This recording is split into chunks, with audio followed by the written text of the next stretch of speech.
You're locked into the Womanora Crush Wednesday podcast, the only weekly podcast inspiring, educating, motivating 1 million women entrepreneurs one Wednesday at a time.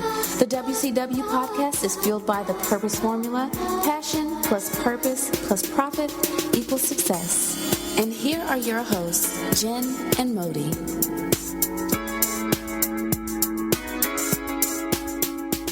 Hey Crushes, you are listening to episode 17 of the Womanora Crush Wednesday podcast. We are still in our summer series, our summer campaign, the Body Party campaign. If you're following us on Instagram, then I know you've seen us hashtag that Body Party campaign. So we're still in that. We'll be in that all the way through August. Today, we are so happy to have our WCW of the Week for the Body Party campaign, Joanne Encarnacion, or GoFitJo, as some of you may know her. You cannot hear this woman's story and not be inspired. To hear her talk of her self-image journey, going from a depressed, body-shaming woman with low self-esteem to this bold, confident, radically self-loving woman who just touches your spirit with her story. She is fearlessly pursuing her dreams and living in her dopeness, and is probably one of the realest people we've had on the podcast and most authentic women I've met online. While working full-time as a digital creative, photographer, fitness blogger, this Jane of all trades and mom of two uses her health and fitness journey to inspire her 30K plus followers on Instagram daily. Her feed is just really amazing. It's beautiful, it's mesmerizing, and you can tell she puts so much work into it and passion behind it, and she's just creating content that's from the heart. So much so that Teen Vogue has named her one of the game-changing fitness Instagrammers. You can really connect with Jo instantly. She is just as humble as she is knowledgeable. One of the things we learned from her and what she likes to say is learning to love yourself enough to make the changes towards your dreams is the best lesson I've ever learned in this journey. Crushes, please let us know after listening to this episode how much you love the show, if you're enjoying it, what we can do better by leaving us a review on iTunes. Go ahead and go to SoundCloud, tune into this podcast, share it. Okay, hope you enjoy this episode 17, Joanne Encarnacion. Let's get into it. Hey Crushes, this week we are excited to have Joanne Encarnacion. Welcome to WCW, Joanne. How are you today? I'm good. Good. Now, can you tell us about your Womanora story? How did you start, in your entrepreneur journey? And how did you start your journey in fitness? I know it was like 2013, right? Yeah, so I've always been a working woman. I started working at a very young age, and with that, I also had my daughter at a very young age. She was born when I was 21, and so just like most young women mothers who focus their lives on career and family, I did that too. And so with a lot of the priorities shifting in my life, a lot of my own health and fitness and just self-care kind of got put in the back burner, like most mothers do when they start their motherhood journey. And it was roughly about 2012 to 2013, I just started noticing how badly out of shape I was and how much I was starting to struggle mentally and emotionally and creatively, most importantly. And I wasn't sure exactly where that was coming from. Where the depression, where the sadness, where the lack of energy and drive was coming from, until my daughter and I were getting ready to go out on a family afternoon on Sunday, and she said to me, "Mom, you look so beautiful." And I turned around and quickly looked at her and said, "No, I'm fat and ugly." And the look on her face, I will never, ever forget. She looked as if I ripped any truth of her, of what she knew of me, out of her hands and out of her heart. And she just took off running from the room.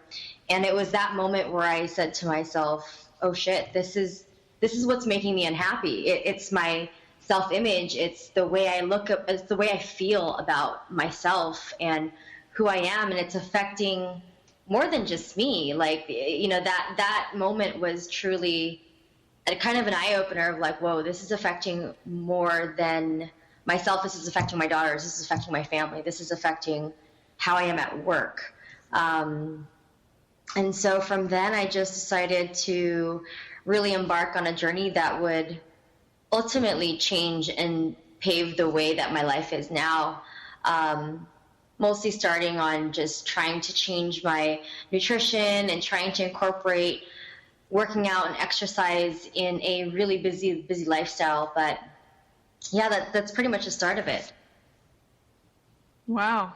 That was really deep in question number one, but we love it. So could you tell us, I kind of stalked you, we both did. So can you tell us how did you start working at VSCO? That's like one of our fave photo apps for editing on smartphone. Nice. So could you tell us, how did you start there and what do you do there? How did you go from where you just took us to working, like being a tech maven? Yeah, so before the tech world, I actually was a hairstylist for 10 years. My CEO and co-founder happened to be my wedding photographer. And so his idea of starting VSCO, or VSCO as we pronounce it, is that he had this idea of creating a company that can cultivate incredible tools and help empower people to be able to creatively express themselves through photos and words, and design other things on top of all that. But basically it was going to be a visual supply company, which is what VSCO stands for. And what that envisioned in the beginning, he just wasn't sure. He knew that he wanted some sense of community, and he knew he wanted to be able to foster that community with creative tools in order to empower and encourage them. And I built my, I guess, hair empire of being a hairstylist solely on social media.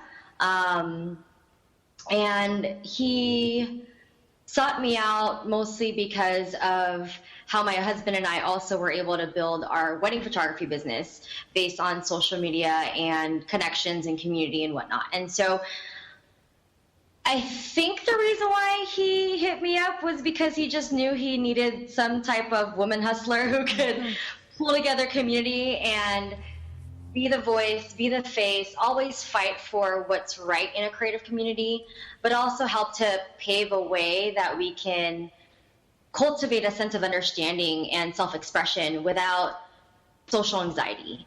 And so my career at VSCO basically happened on day one when we launched VSCO back in November 2011. I was still doing hair at that time, and it took it took both of us roughly about 4 months till I became a full-time employee, just because I wasn't sure if I wanted to leave my career. I wasn't looking to make a career jump quite yet, but I knew that there was something exciting about being at a startup, being somewhere where I can create something bigger than what I could have done as a hairstylist. And so I've actually worn many hats at VSCO. I started off as director of community, working more strategically with support and the social teams in the beginning. And then throughout time, I also managed the office and was the office manager on top of that the other role of being director of, the community team. And then now I'm actually the director of curation. And what we do with curation is we actually filter through roughly about anywhere between 500 to 1 million images a week. And we create these really incredible collections and stories based on imagery, and we either do real-time collections, which are live collections that we seed up to the community, or we do brand collaborations that we also do with brands and our community, as well as our co-op team, which does a little bit more of the conceptualized or museum-like art pieces using our community's images. So there's a lot that we do, which is really incredible. And I get to lead an incredible team of 9 amazing and creative humans to just kind of figure out how we strategically tell stories through words, which is cool. Words and pictures, which is really cool. That's awesome. That's awesome. How did you know that you could do that? I mean, that sounds like such a big task project, or like, how did you just jump into that or get the courage to say, I'm the director now? Like, where did that come from? I think I've always been a photographer. I've always been a visual storyteller. My husband and I, like I said, we also own a wedding photography business. Since working at VSCO, I've definitely had to take a step back in that business, as well as all the other creative endeavors I have in my life.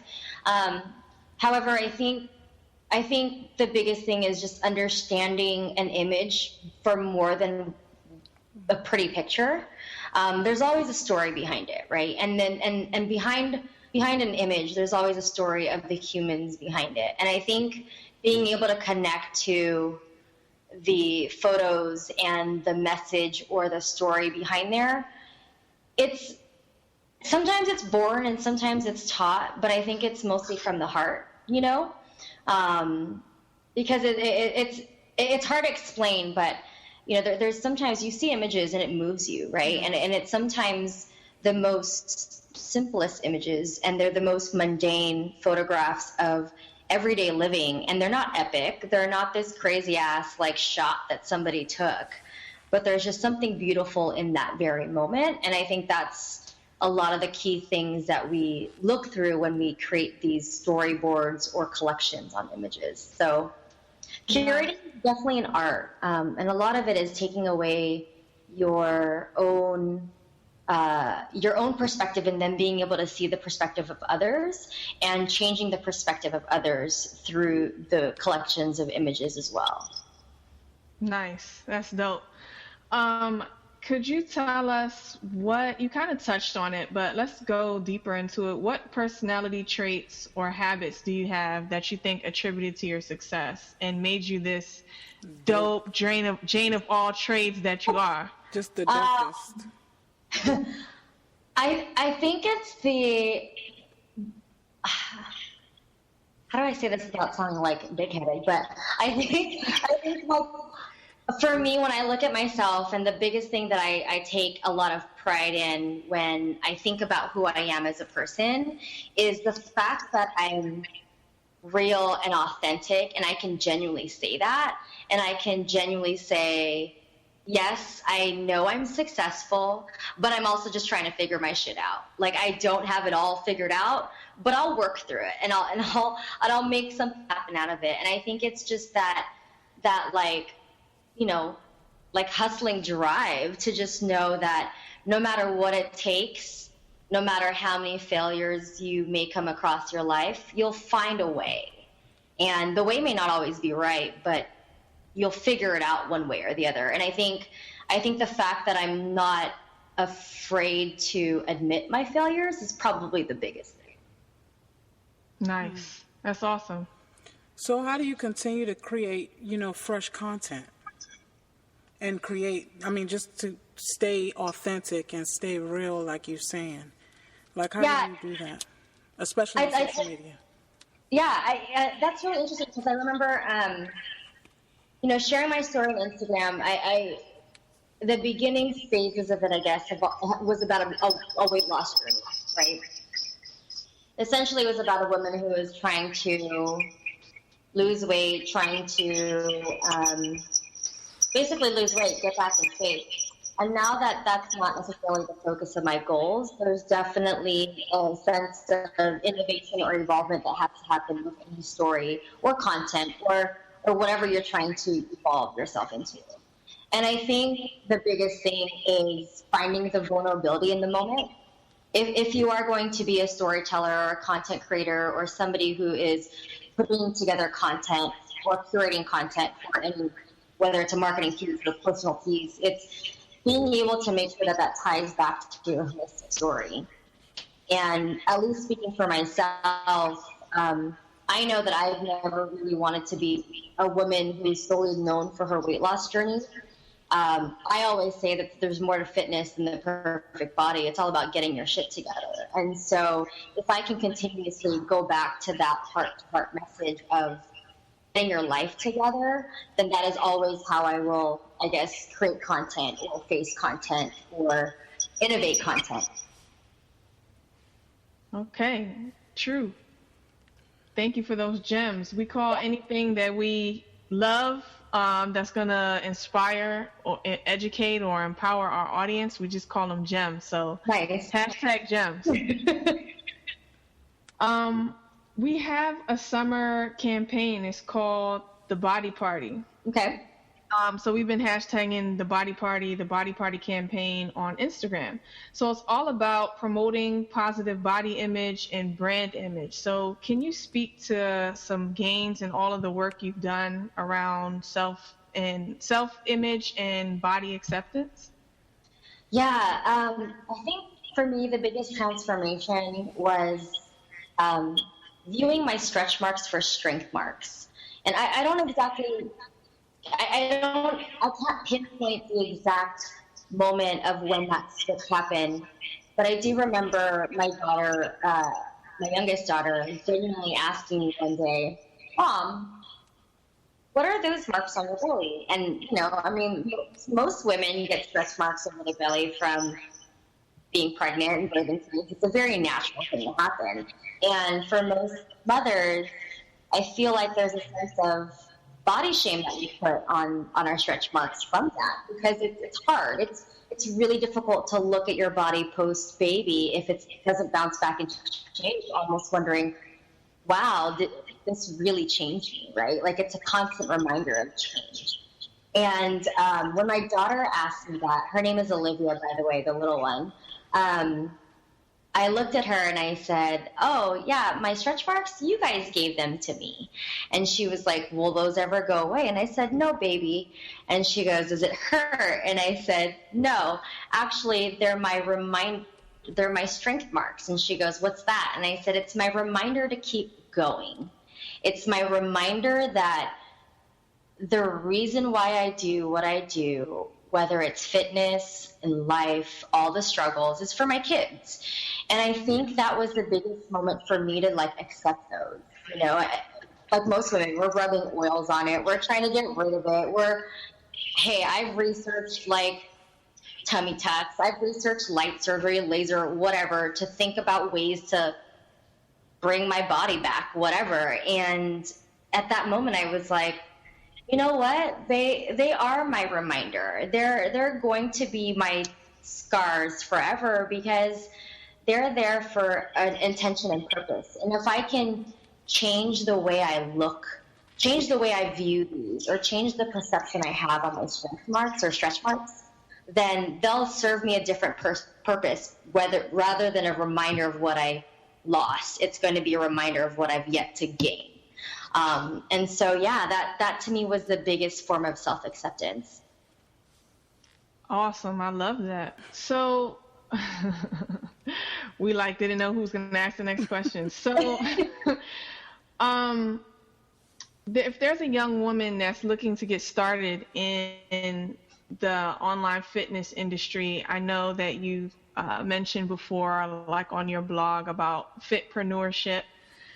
Can you speak to that woman and of how she could get into the industry and similar things that she can do to diversify her income or just get into online fitness and make it a job? There's several ways. I'm not a fitness professional, meaning I'm not a trainer. So there's one aspect of that. You can definitely look into becoming a personal trainer or a health coach, a fitness coach, those types of things. I think, though, before anybody decides to create before anybody starts to look for ways to generate revenue, the biggest thing to remember about building a brand is figuring out what your brand story is.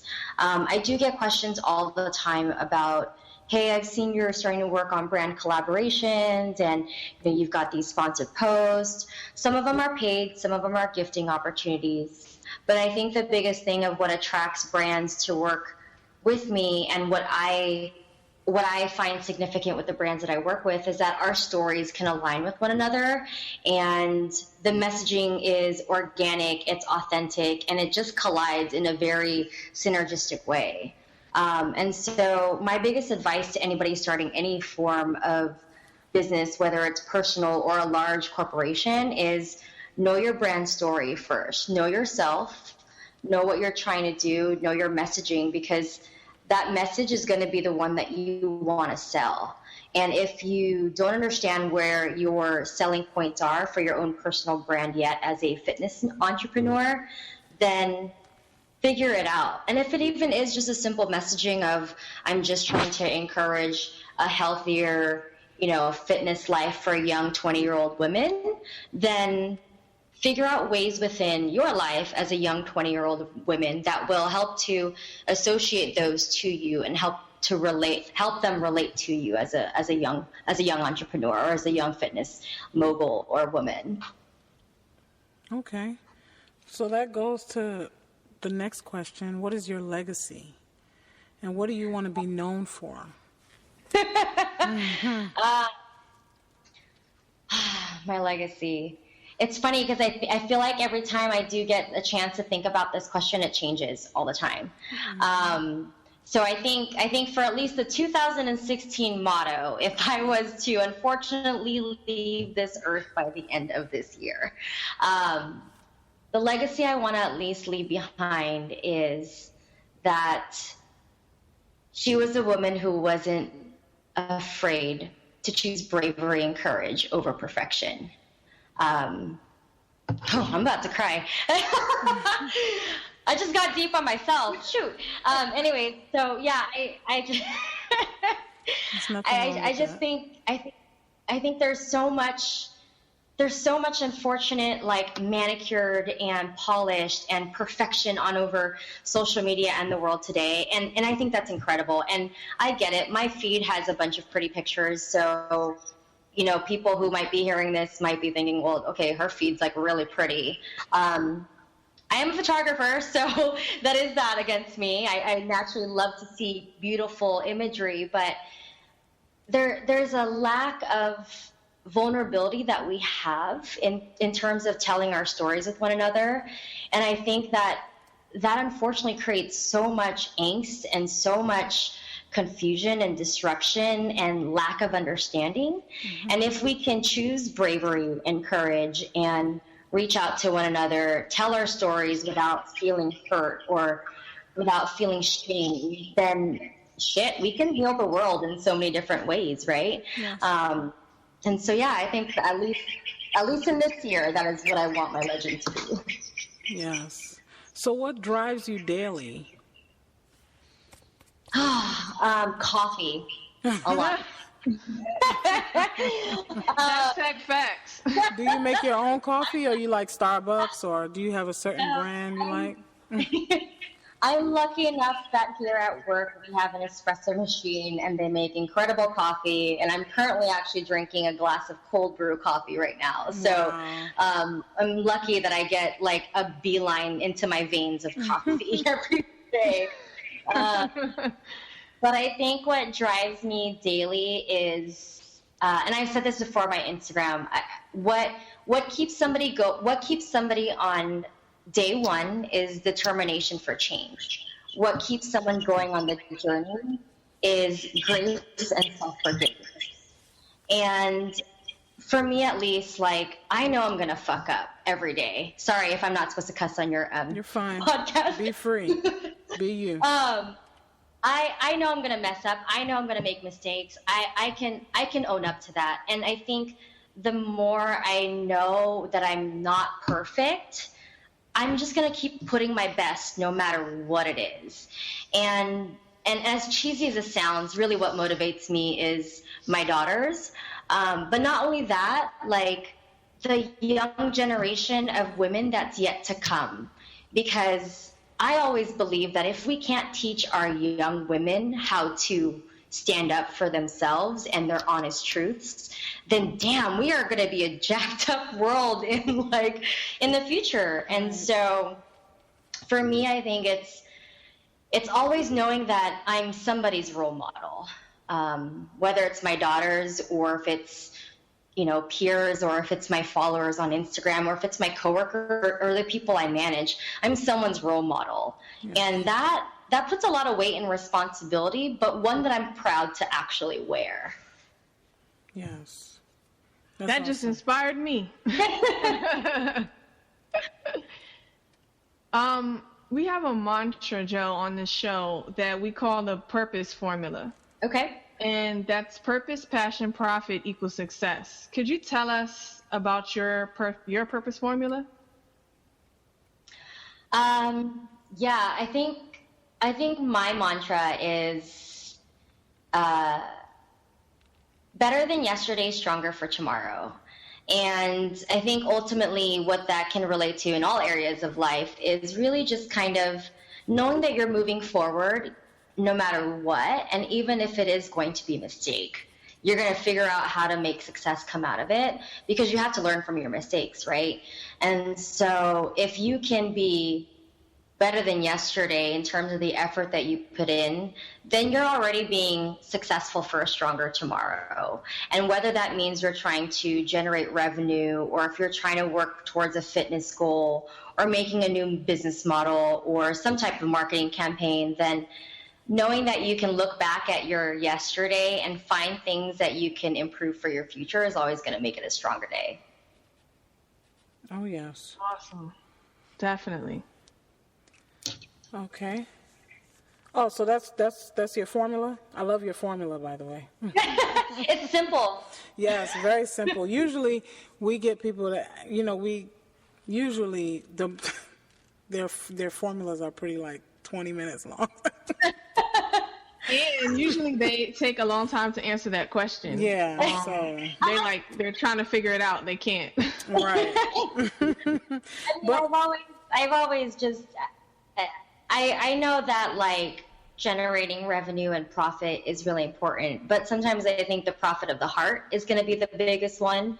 And I don't know, I've had many successful, what people deem as success, right? Because I still do believe that success is really driven by the person who's paving the success for them, and what that success looks like could be different on anybody. I mean, somebody down the street can deem success as driving in a Tesla here in Silicon Valley. Me, it's coming home to my kids and knowing that they're happy, and that we can put a roof over our head, and we can live and enjoy food and enjoy life and all those other things. Yes, I want, the finest things as far as cars go, and maybe a much bigger house. However, at the same time, I think if we can ultimately be happy and content and still wanting more, because we're not 100% satisfied, but we're really happy with what we got, then I think that's the biggest form of success, at least for me. Yes. And the profit comes. I mean, as far as my fitness journey, I never expected to create my blog or my Instagram profile to generate revenue. I just wanted to share my story. And, it amazes me when brands do reach out, just because, they believe in me, which is incredible. And I think that's significant in itself for a brand to say, hey, I believe in your story, and I think you have something unique about who you are. We want to help support you. And to me, that allows me to at least give back to my followers and take the time to reach out to them via email and reply to the emails that I get, or reply to the handwritten letters that I get. So again, I think it's all about profit of the heart more than it is profit of the bank. I mean, we still need money. Don't get me wrong. I got to buy food and coffee. So yes. That just goes to show you that happiness is, I guess, everyone's ultimate goal. Yes. Happiness. Yeah. So with that, You have three things. There are three things that you would impart on someone that was following your footsteps, someone that may be going through what you have gone through to, get to where you are now. Would you have three things to, let them know to stay on? Yeah. Trust the struggle is one of them. I think the hardest part when we're knee deep in shit is that we can't see that there's something that's going to overcome out of it. And I think it's always harder to see the positivity of something, especially when we're struggling at the moment. But I think trusting the struggle and trusting to know that you're in the messy middle of your story, or maybe just the beginning of it, but in the end, if you keep working through, you'll figure it out. The other part is, again, that kind of aligns with trust your struggle, but never give up. Don't give up too easily. I think the biggest part that happens to a lot of younger entrepreneurs and even younger, younger people in general when they're starting off in any kind of business world or new career is that they give up on a project really easily because it's hard. And you kind of have to put a little bit of hard work and elbow grease into things. So don't be afraid of the hard work and don't give up. And then the other part is never be afraid to ask for help. I think the biggest thing is that, we become so prideful in this notion and this nation has taught us the whole go hard or go home messaging, or lonely wolf, or you can do this all by yourself, or, that type of self-ownership, which yes is very important, but we can't go at anything that we do alone. You need people. You need people in front of you, and you need people behind you to support you. You need those people in front of you to motivate you. So never be too prideful to not ask for help, whether it's fitness or in your work projects or your business endeavors. I think that would probably be the number one thing is just don't be so damn prideful that you can't humble yourself to say, I need help because I can't figure this shit out right now. Right. I noticed that you have a close-knit friend, your group is close. I noticed how you you gave them a shout out a few weeks ago on Instagram, and I thought that was awesome. I definitely think that a lot of women like us three that are on the phone have a set of great people in our lives that push us even when we feel down, because in that post you mentioned that you were feeling down about something, you were feeling bummed about something, and you called one, and she just lifted you up. You just needed to hear what she wanted to, what is obvious. You're great, and you needed to hear that. And we all fall short from time to time, and having that person or those people to, back you up or to, catch you before you fall it's an amazing thing. Yeah. I love my girls. They're the best. I can't, one of the biggest things that I feel so lucky to have found, yet so even in such a later place in my life, I guess, because when I was my younger 20s wasn't spent cultivating women friendships. They were spent chasing diapers and chasing kids and late night feedings. And so unfortunately I didn't grow this female girl squad until my 30s. Mm-hmm. And I think the biggest thing is like you said, we need each other so much, and it's hard when you're a woman and there's so much comparison driven left and right. You look at yourself and you're like, damn, I'm not as cute as her, or I'm not as good of a mother as her, or she's a career mom who's got all this shit figured out, I can't be like her, et cetera, et cetera. The list can go on. And I think the hardest part, is we forget that our differences are what binds us together, and our differences are what makes us unique. And yes, she might be a better stay-at-home mom than you might be, but she may not be able to cook a good-ass meal like you do, or whatever. And so I think as much as we can break down those barriers as women, that is so important for our daughters to see that, especially in a digital age where communication is mostly driven on cell phone devices and on the internet, and real face-to-face connections are harder to make.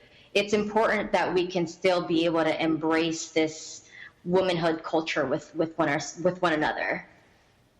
Definitely. I think a girl squad is so important and necessary. Please don't mind this Silence of the Lamb darkness. I'm sorry. Y'all can't see it for y'all listening, but I just didn't want to get up and interrupt and turn on the light. Anyway, what is next for Joanne Encarnacion? Did I say it right? You did. Don't worry. I mean, it's butchered. I love your last name. It's butchered all the time. It's fine. What's next for me? Well, lately I've been doing a lot of these really incredible interviews, which has been really, really fun. It's been so good to like just tap in the heart, and like some of these questions are like, whoa, okay, let me get brutally honest, and if you don't like that, sorry. Sorry for your readers. Yeah.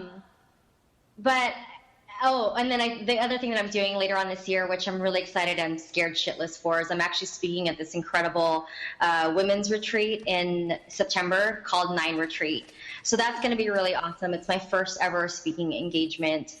So I'm really excited for that. But I think what's next for me really is just continuing to see what doors and opportunities open. What's really been fun with life right now is that I'm not in a rush to like figure the next biggest thing out. I'm just going at it with the wind. And I think even, my blogging is picked up. Yes. My Instagram is growing, which is great. It was never really a goal of mine. And so continuing to share and evolve my story as I go along will be incredible. I think I know that the next few months for me is going to be really, really interesting because my daughter is going into middle school. So a lot of the motherhood posts that might be on my blog will be about how to deal with a preteen and the shit that comes with it. Because, man, you got to love PMS, right? I know, right? Prayers for you on that, because I heard those preteen girls are not a joke. Oh, no. I mean, this one's a doll, and she's really incredible. But you have nothing to worry about then. Yeah. You never know what'll influence the world, right? Yeah. So you just have to build them as strong as you can. Oh, yes. And hope that they take that foundation on with them. And continue the line of communication. Yes. Just keep working. And follow in the footsteps of their awesome, dope mom. Exactly. She can pave her own footsteps. Mine's a road that's taken already, She's already invading my closet and my shoes. Oh, so. wow. No. Awesome. Well, she has good taste. So tell us about your hashtag campaign, GoFit Moments. Yeah, so I am a huge fan of Girl Boss and Sophia Amoruso. I think she is such an incredible woman figure to have really essentially paved the way for herself without anything. And she recently started doing podcasts, and in her podcast, she does this thing called a Girl Boss Moment. And what that is, a moment in your week where you owned your week, where you owned your life, whether it was in entrepreneurship or your girl boss life itself. Just a moment in your life where you are the boss of you. And so my GoFit Moment hashtag is that same inspiration of when somebody owns their fitness life, when somebody, maybe that moment is, a new workout class that they've been wanting to try but too afraid to try.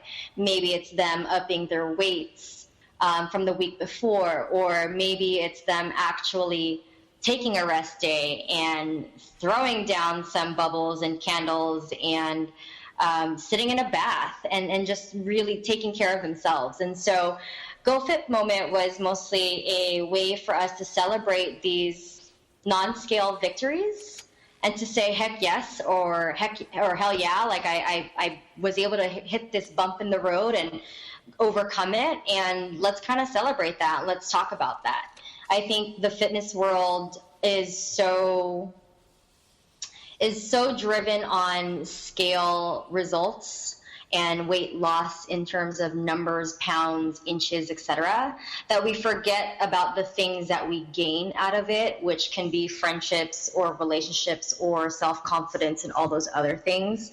And so, yeah, I think GoFit Moment just really helps to celebrate that. Nice. We love it. Awesome. So where can you be reached? Can you give our crushes your handles? Yeah, you can find me at GoFitJo.com. I'm on Instagram at GoFitJo. That's GoFitJo. Twitter at GoFitJo. And then Facebook at GoFitJo. Great. You can find me everywhere, basically. Alrighty, well, thank you very much for this. So much. Thank you guys. Thank you guys for making it so wonderful. I was really, really nervous. Oh. But you did amazing. So I couldn't even for tuning in.